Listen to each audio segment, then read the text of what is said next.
One thing is for certain, President Obama is in full campaign mode. In last year's State of the Union address, President Obama came before Congress with lofty promises to the American people of job creation, a prosperous economy, and American innovation. He told Americans that we were going to win the future. But now, a year later, his focus has clearly changed from winning the future to winning re-election. Instead of working with Congress, the president simply wants to shift the blame. In the past year, we have seen these promises fail miserably.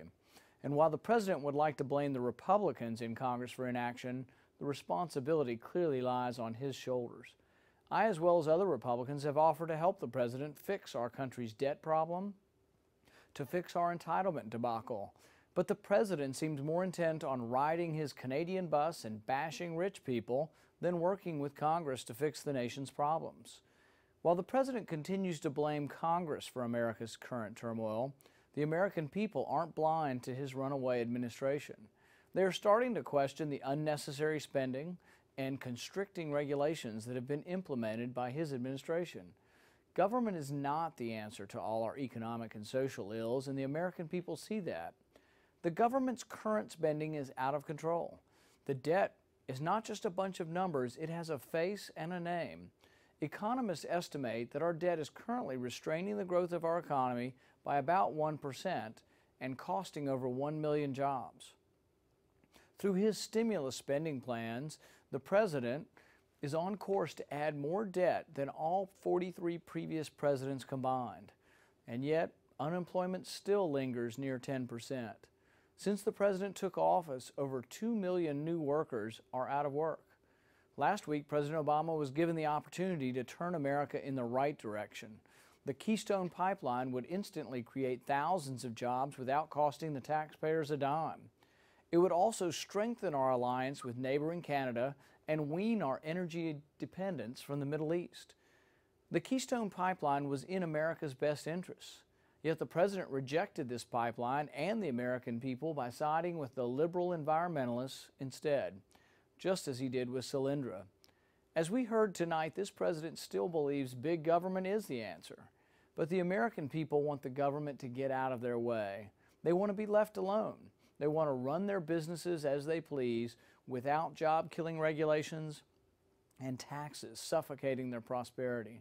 The president spoke tonight on shared sacrifice and tax reform, except his idea of reform isn't lowering tax rates for anyone or simplifying a tax code that is far too complicated.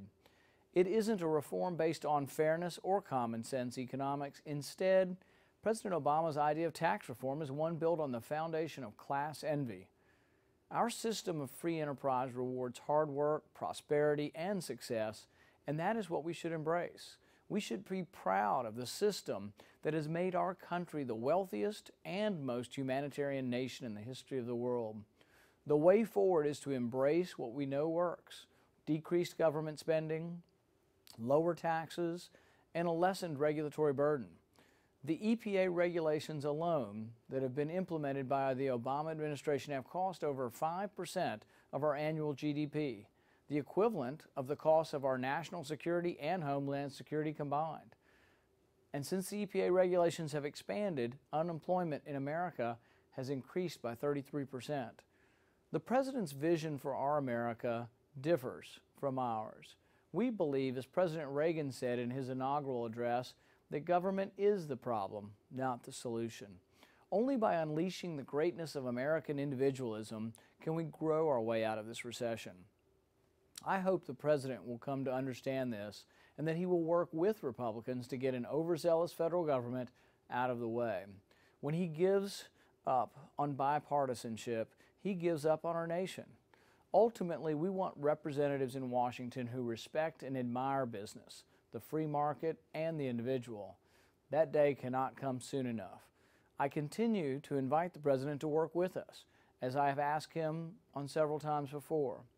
It is time for him to set aside his political agenda and work together to get our country and to get us back on our feet again.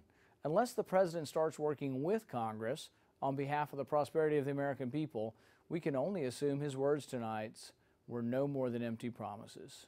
Thank you, and God bless America.